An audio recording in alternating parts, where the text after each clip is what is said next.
Awesome. All right, let's convene the meeting of the Finance and Investment Committee meeting. First order of business is review the minutes of March 17th, 2025. I'll make the motion. Second. And we have a second. Thank you. Any further comments, clarifications, amendments, proposed changes? No, that accurately reflects our meeting. All those in favor? Aye. Any opposed? Great, carried unanimously. Next, we're gonna have, well, you have the schedule of meetings, looks like. Yep. Which is great. Please make those in your book. I appreciate everybody coming. This is often a dense meeting and an important meeting. We're gonna go through, it's quarter end, which is hard to believe. And we're gonna go through our quarter end report of, financial report and our investment review. We're gonna have no one from, Not from Great Point. not from Great Point, but, you'll do your best effort. And I noticed you modified the presentation a little bit to reflect cash accounts and things that are held here so we can get a more kind of holistic view of what the financial universe looks like. And people were asking for that for years. We finally delivered. Years. It's going to be iterative, so you'll see it likely evolve as this is the first draft, and we'd appreciate your commentary on that. That's the perfect setup. Thank you, Ashley. And thank you, Chair. For your reference, the financial schedules as of March 31, 2025. Going to step you through the first quarter performance. And then a separate discussion on the portfolio, the performance and the reporting modifications that have been requested, with a few contextual asterisks just to make sure that we're viewing this appropriately. So for quarter one, ending March 31, we wound up with a total revenue value of $353,000, which is 6% over budget, down slightly from Q1 2024. If you notice, aside from the portfolio reporting changes, we did make some operational reporting changes. Now you're looking at year-over-year comparables. Before, I think we had just used a prior financial period for context, but we really felt internally that to get the full picture of how we're doing as an organization. Where am I looking at that? Sorry. The blue sheet, right? What's the blue sheet? So the blue sheet is the budget, but this is just jumping ahead for context. If you look at the schedules, the balance sheet, cash flow statement, and the P&L, they both show period ending 3/31/25 and 24. Comparative. For a true annual comparative. And that's year-to-date comparative? It is. Okay. So getting back into it, from the budget, again, 6% over budget, $353,000 in revenue. Expenses 25% under budget, mainly due to lower salaries and professional fees. We are happy to say that we did have a position accepted. So we expect to be able to chip away at that expense number and start using the resources for innovation. What was it at the targeted salary range, and anything that comports with all our financial projections and all that? Yes, yeah, so senior economic developer position has been filled. Kaylee will be starting April 21st, so next Monday. And that'll be a great add to the team. Wonderful. Exciting. So net operating loss, approximately $21,000, which is significantly better than our budgeted loss, $168,000. We typically budget to the revenue neutrality to slight loss. Q1 is typically our slowest quarter of the year. So this really represents, a solid start to our 25 financial operations.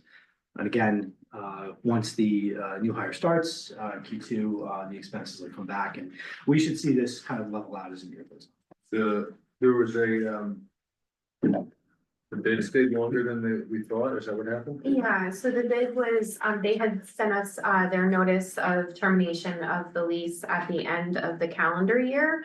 But then prior to December 31, they asked to extend on a short-term basis. And so we were doing initially like 30-day amendments to extend as needed. And then we subsequently got a request to stay till year end. This year. Yes. based on evolving plans related to their tenancy, the proposed tenancy. Does it impact your use of the building? No, I think we see it as a win-win, to keep them here, keep it occupied. We're still gonna undergo the things we wanna do in the building. Sort of clean house a little bit in terms of some of the storage spaces, try to make, better use of the property a little bit. And, we're here, if they need the space, and we'll try to work with them and then see what their plans are later in the year. I charge a fair level of holdover rent, 2x. We did, keep We have it. to defer to our real estate professionals.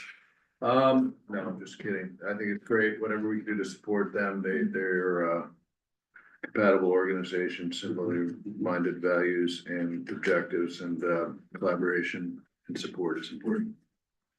For sure. Great. Okay, thank you. Moving on to non-operating program activity. We are under budget for revenue, over budget for expense. Again, these are really driven by the nature and timing of certain grant receipts. We are following up, obviously, periodically to make sure these things are documented and received. Anomalous activity, Ashley cited the bid lease extension. We also did contract with Clinton Market for plumbing and electrical work. So those containers will be coming online shortly. The electrical is wrapped up today. Expect the plumber to be on site within the next week. So end of the month, we should have 2 fully functioning containers. That's exciting. So we are, yeah, it took some doing, but we're happy with the vendors that we found. Fair price, it includes the code review and the activation with utilities. So What's the status of the reimbursement for $1 million for collecting? So that, again, we got a little over our skis with the budget last year. When we were doing the budget in September, we budgeted the $250 for National Grid and the $750 for ESD to be received. The $250 was already received in 24, so that came in I think November, early December. Post-budget, but Post-budget, pre-fiscal year close. So that $1 million was kind of a board-approved static value that we couldn't do anything with. So that's somewhat not overstated, but it takes a little explanation to see that, we're not expecting the full $1 million in this year. Gotcha. The $750 from ESD. the $750, they've gone through, so this is the process where they go sort of back end of the process to get the reimbursement. So we have gone through the public hearing process. We have gotten the final grant development agreement or disbursement agreement. We've given that back to the team over at ESD Regional. And so they'll be processing that. We would expect in the next 90 or so days to be able to progress through to the actual reimbursement packet. Great. Any hurdles, any obstacles, any challenges there? I don't believe so. Just administrative? Yeah, it's administrative. Great. So the paperwork is in process, recognizing that on paper appears to be a variance, but again, with the explanation, we hope that And we that's. don't carry that as deferred revenue or something on our balance sheet, do we? I don't know. It's not, That should be deferred. is it on the balance sheet?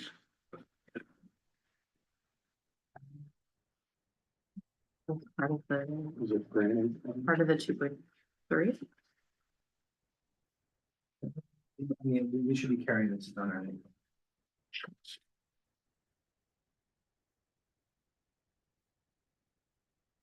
Submitted but not yet collected.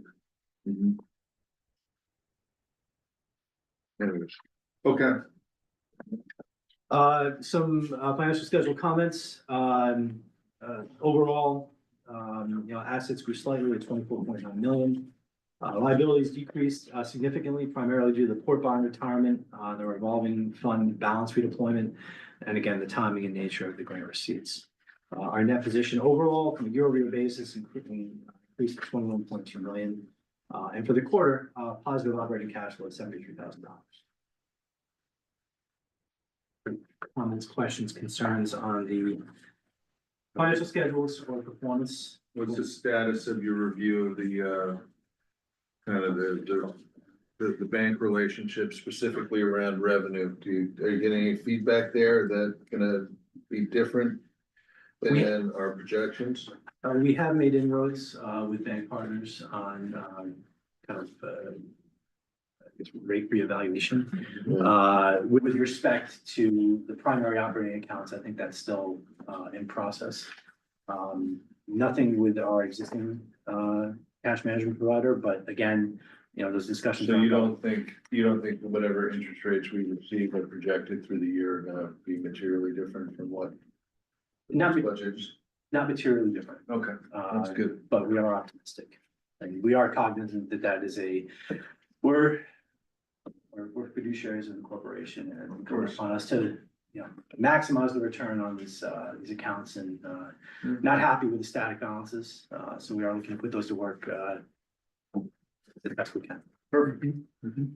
All right. Okay, so absent any questions on the operating and financial schedules, we can turn to the investment portfolio. So again, performance as of March 31st, the portfolio remains fully compliant in all respects relative to the IPS. We did change some of the aggregations. It was pointed out that the equity valuation was a little skewed, and in peeling the math onion on that, the Excel contained, I think we were grouping certificates of deposit in with the equities, and not fully looking, you know, down to a CUSIP level detail, you know, of the holdings to clarify the difference between international and domestic equity exposure. So this schedule here fully reflects the compliant holding. You see it's at 6% equities. You know, we're allowed 0 to 15%, and then domestic almost 95, international about 5.4%. Overall. So again, compliant in all respects, predominantly a fixed income, laddered, conservative portfolio. Relative to quarter to date performance, we are down 0.3%. But as a comparative, the DJIA is down 4.6, and the S&P is down 6.1. So I think our performance quarter to date should give people some peace, knowing that the portfolio is structured in such a way that we're able to provide out these, you know, these temporary oscillations in investment performance. And you know, we are happy. You could use benchmarks of that reflect the nature of the investment, not. And what the S&P is down is not really relevant to what our. Sure. We have like 6% of equities or something like that. Right? So from a 12-month return, net of fees, we are at 5.2%. Since inception, up 2.4 net of fees. You may want to create benchmarks against. Sure. They will provide that for you. You don't have to overthink it. I think it's more just for us against the S&P dollar. Yeah. Right. So for the first time, and again, as Ashley referenced, this is an iterative document. On page 1, page 15 and 37 of your packet, but page 1 at Great Point. We do have kind of the 30,000-foot view of the organizational resources, aggregating our operating accounts with our investment accounts to show kind of overall where the holdings are. This shouldn't serve as a proxy for investable assets. The cash does include restricted and unrestricted. And again, these are things that are meant just to be illustrative of where we're at with respect to asset classes, but not necessarily what could potentially be pivoted away from. We do have outstanding obligations. We do need to front a lot of the grants activity. And again, some of these accounts are otherwise encumbered. But you can see, you know, to take you through the activity summary, gross of fees. Year to date, $5.9 million beginning value, ending 10.2. But again, there's no net additions if you look at the quarter to date. So really what we're doing is we're pushing out the 331 balance sheet to Great Point.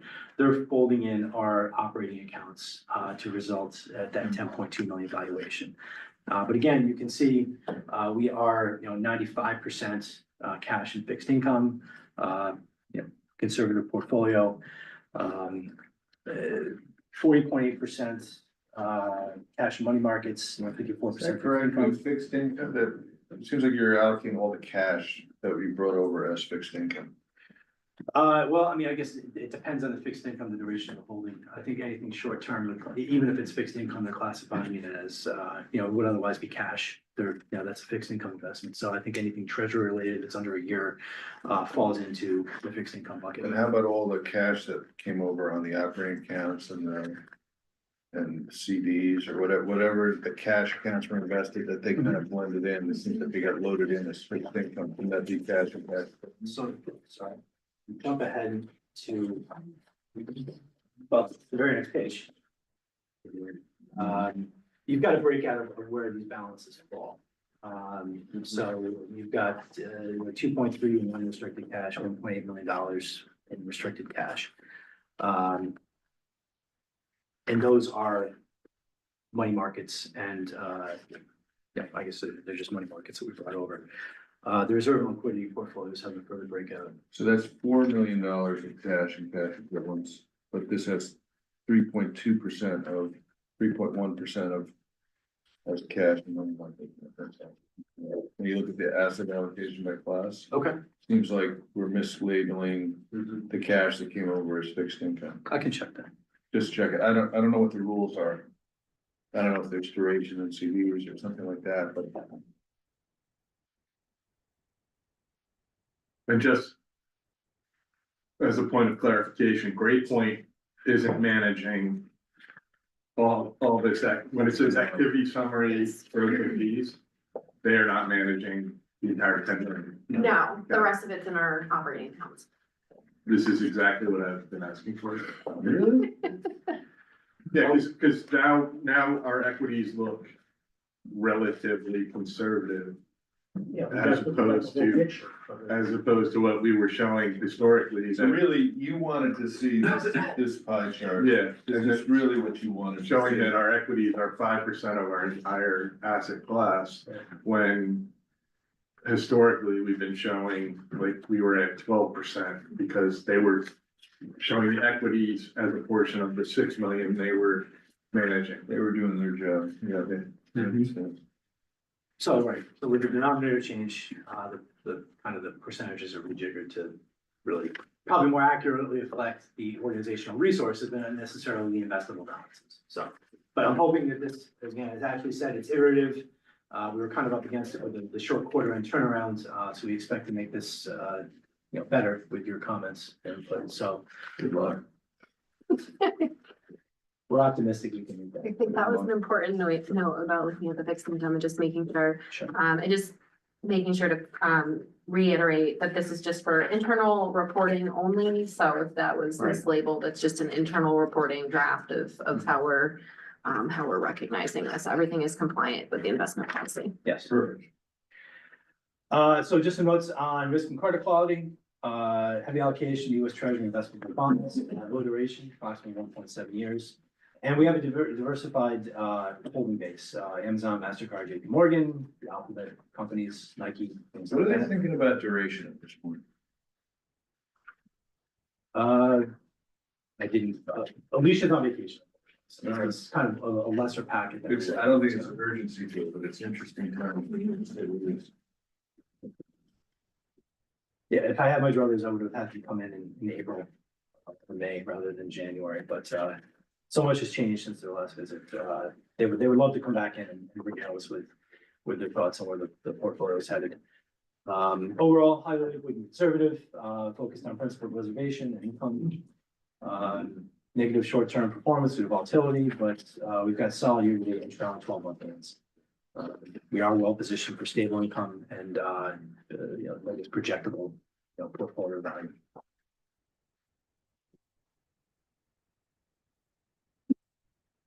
Comments, concerns, questions outside of duration, and I can take back the Great Point. We're happy to. Do you know off the top of your head what our investment policy limit is in terms of duration? Is it 3 years?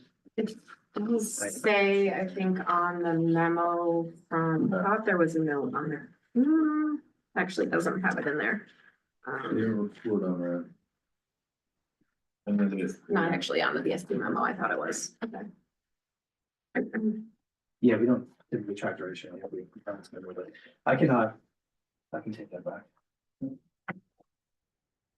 also be, when you take it back, I'd be interested in hearing if we should revisit duration as I believe we limit it to 3 years, so we constrain their ability to maybe lock us in at 5% over 6 or 7 years if we don't need that money today. You know, So extend duration for yield play. potentially, I'd just be curious what they would recommend. So from an investment performance perspective. Correct. From a use of funds. Exactly, we would balance that with our objectives. We do say that the maximum weighted average maturity of the fixed income securities may not exceed 4 years. Okay. So That's the weighted average. says that, yeah, Maximum weighted average. maximum weighted average maturity of the fixed income securities. And then there's parents, it says exclusive of the That's a lot. portion. Exclusive of the portion that matures within 1 year, so you have to move that out. The 1 year you don't really consider as being anything other than really fairly available. And then this says may not, but that maximum weighted average maturity may not exceed 4 years. Well, we can ask Great Point to do some duration Yeah. modeling based on, Yeah, you know, different scenarios.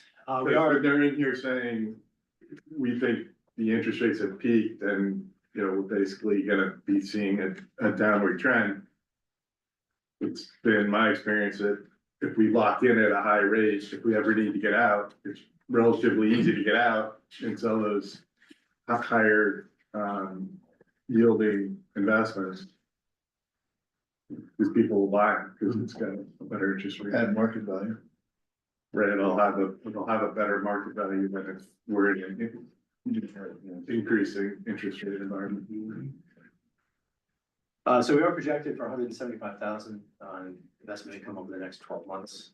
We can ask Great Point to do some duration modeling, find out what the different interest rates might have. and the There's impact on- multiple scenarios. I don't know.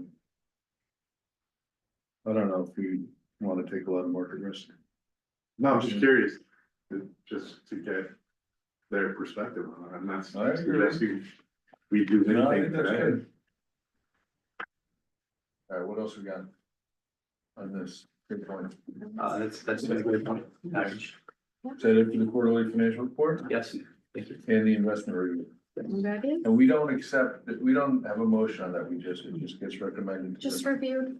Just reviewed. A little history. How is Great Point compensated? Fee schedule, I think it's 30 bits. I have to check. Exactly, is it a percentage of the portfolio? It is, yeah. So is that different than a portfolio that is primarily equities versus fixed income? They're compensated, so I don't think there's a break point between asset class. I guess I'm asking is a lot more strategic involvement of the wealth management company. If it's heavily into equities, placing and shifting and moving the game, right? If you're into fixed income by 90% plus or What do minus, you say this? not a whole lot of strategy involved there. What's the charge? I want to put a pen in 30 bits, but I will. It's significantly lower. What's the asking? Yeah, it's significantly lower, and also it got compressed because, you know, fixed income earnings for so long were. You know, were zero. Yeah. Right, so they were really challenged to charge anything Sure. because they're. So this environment's a little different today, but I would say.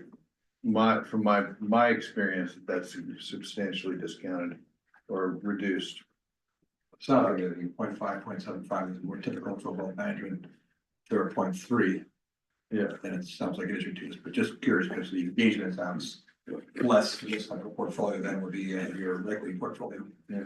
Or advisement engagement, that's what I'm just curious.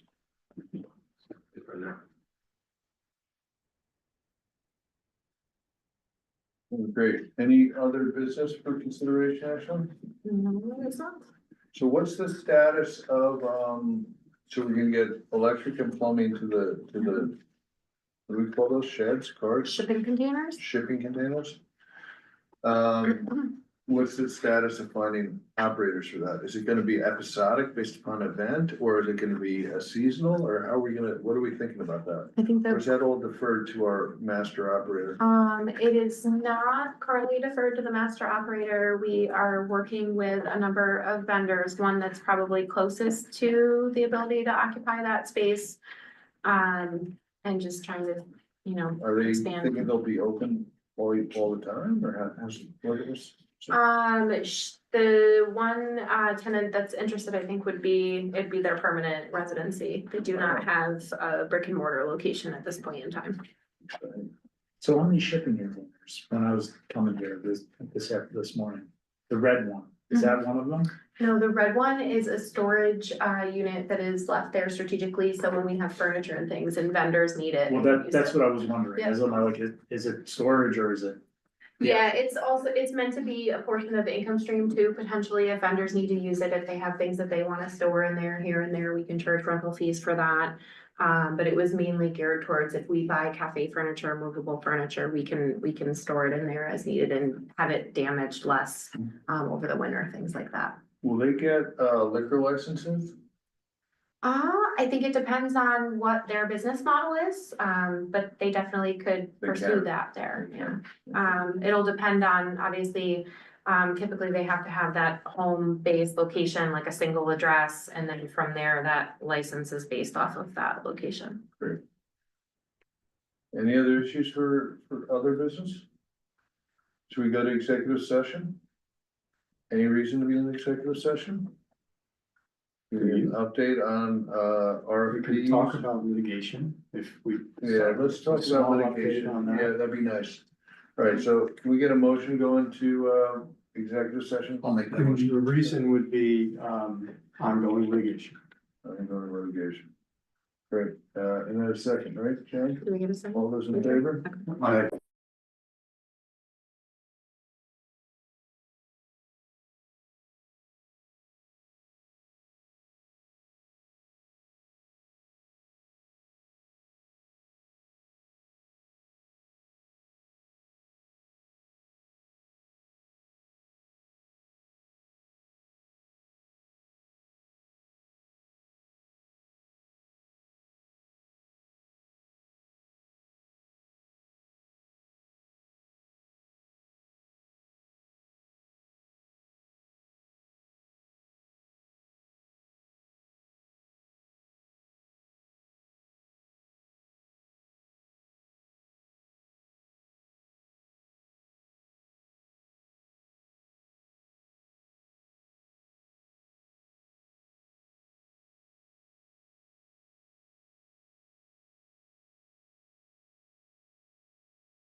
So we're out of executive session to discuss litigation. We received an update, no action was taken. Anything else I should add, Jonathan? No, was that on public? Did you say That's that? on. Correct. Yeah, you're good. All right, so is there anything else for the good of the order? No, okay, motion to adjourn, please. So second, great. All in favor? I,